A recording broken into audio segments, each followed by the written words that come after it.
মুসলিমিন কর্তৃক আয়োজিত আজকে ধর্মবিরোধী অনুষ্ঠানের সম্মানিত অতিথিবৃন্দ এবং প্রধান অতিথি উপস্থিত শেষ পর্যায়ে বক্তব্য রাখছেন আঞ্জুমানে খুদ্দামুল মুসলিমিন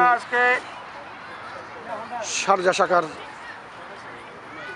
সভাপতি আজকে বিশিষ্ট ঈদ পূর্ণিমানী অনুষ্ঠানে ব্যবসায়ী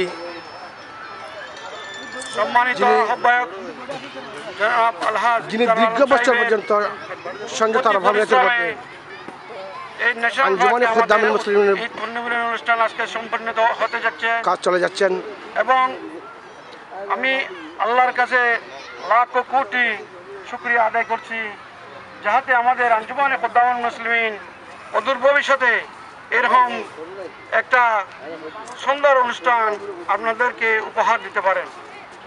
আপনারা সবাই দোয়া করবেন। যাদের অবদান আঞ্জুমানে খুদ্দামুল মুসলিমিনের আমি দেখতে পাচ্ছি এই আহ্বায়ক কমিটি যিনি আলহাজ মোহাম্মদ দিদারুল আলম, কাজী মোহাম্মদ এনাম, কাজী মোহাম্মদ মোজাম্মেল হক, মহিউদ্দিন আফসার, আব্দুল গফুর, সালে জঙ্গি, আরও যারা আছেন কমিটির অন্তর্ভুক্ত তাদেরকে আমি মোবারকবাদ এবং ধন্যবাদ জানিয়ে, এবং আজকে যারা অতি কষ্ট করে জুমার ফরজে এখানে অনেক সময় বিলম্ব করে কষ্ট করে ধৈর্য ধারণ করে এখানে বসছেন, আসছেন, আমাদেরকে সহযোগিতা করেছেন, তার জন্য সবার কাছে আমি সবাইকে ধন্যবাদ জানাই।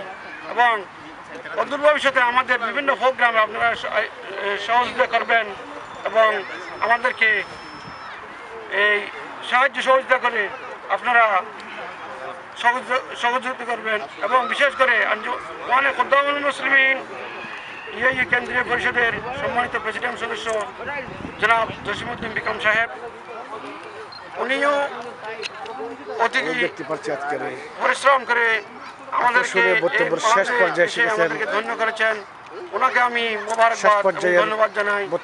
এবং আঞ্জুমানে সভাপতি খুদ্দামুল মুসলিমিনের আঞ্জুমানে খুদ্দামুল মুসলিমিনের সংযুক্ত আরব আমিরাতের শারজা শাখার মোহাম্মদ বিশিষ্ট ব্যবসায়ী এবং আরো অতিথিবৃন্দ যারা আছেন সবাইকে ধন্যবাদ জানাই। আমার বক্তব্য এখানে শেষ করছি। আসসালামু আলাইকুম রহমতুল্লাহ।